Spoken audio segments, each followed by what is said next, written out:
شہید تم سے یہ کہہ رہے ہیں لہو ہمارا بھلا نہ دینا، قسم ہے تم کو اے سرفروشو لہو ہمارا بھلا نہ دینا، وضو ہم اپنے لہو میں کر کے خدا کے ہاں سرخرو ہیں ٹھہرے، ہم عہد اپنا نبھا چلے ہیں تم عہد اپنا بھلا نہ دینا۔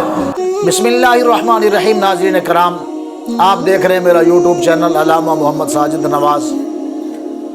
آئیے جشن آزادی کے حوالے سے چند معروضات سماعت کرتے ہیں، چند گزارشات آپ کی بارگاہ میں رکھتا ہوں۔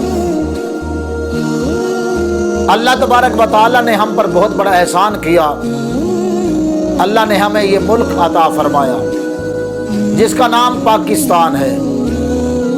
30 لاکھ مسلمانوں کی قربانی کے بعد ہمیں یہ ملک ملا، 200 سال کی جد و جہد کے بعد یہ ہمیں ملک ملا۔ اس ملک کے لیے آپ کے میرے بڑوں نے بڑی بڑی قربانیاں دی ہیں۔ احمد اللہ شاہ مدراسی رحمت اللہ علیہ کا سر کاٹ کر دہلی چوک پر لٹکا دیا گیا۔ اس پاکستان کے لیے فضل حق خیر آبادی رحمت اللہ علیہ کو انگریز نے مٹی کے ٹوکرے اٹھوائے، ملک بدر کر دیا گیا، ان کو رنگون بھیج دیا گیا، وہاں ان کی ہڈیاں گل گئیں، اور مولانا حسرت موہانی رحمت اللہ علیہ نے 25 سال انگریز کی چکی پیسی۔ پھر آخر 25 سال بعد آ کر جب کسی نے کہا کہ بابا آپ بھی آزادی کی بات کرتے ہو، آپ نے بڑے کمال کا جواب دیا ہے، مشق سخن جاری، چکی کی مشقت بھی ایک طرفہ تماشا ہے، حسرت کی طبیعت بھی، جو چاہے ستم کر لو تم اور بھی کھول کھیلو، پر ہم سے قسم لے لو کی ہو جو شکایت بھی، شاہوں کے تکبر سے بھی دب کر نہ رہا میں، آخر کس بارگاہ خاص کا گدا ہوں میں۔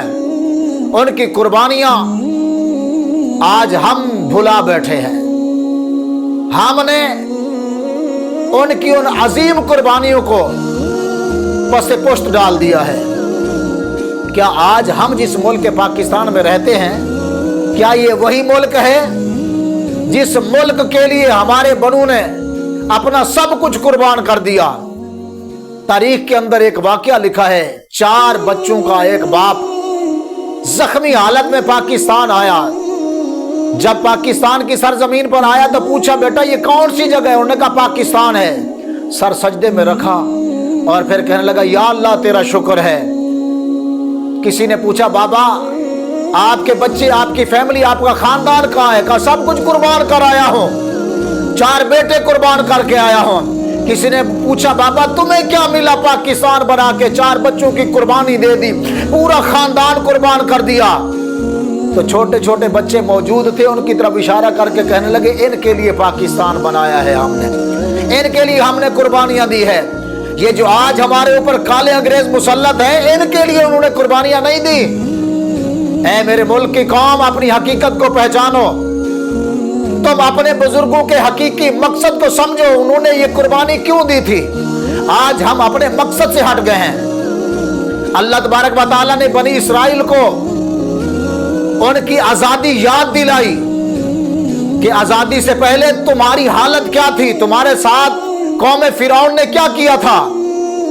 پہلے پارے کے اندر اللہ تبارک و تعالیٰ ارشاد فرماتا وَإِذْ نَجَّيْنَاكُمْ مِنْ آلِ فِرْعَوْنَ يَسُومُونَكُمْ سُوءَ الْعَذَابِ يُذَبِّحُونَ أَبْنَاءَكُمْ وَيَسْتَحْيُونَ نِسَاءَكُمْ وَفِي ذَلِكُمْ بَلَاءٌ مِّن رَّبِّكُمْ عَظِيمٌ وَإِذْ فَرَقْنَا بِكُمُ الْبَحْرَ فَأَنجَيْنَاكُمْ وَأَغْرَقْنَا آلَ فِرْعَوْنَ وَأَنتُمْ تَنظُرُونَ۔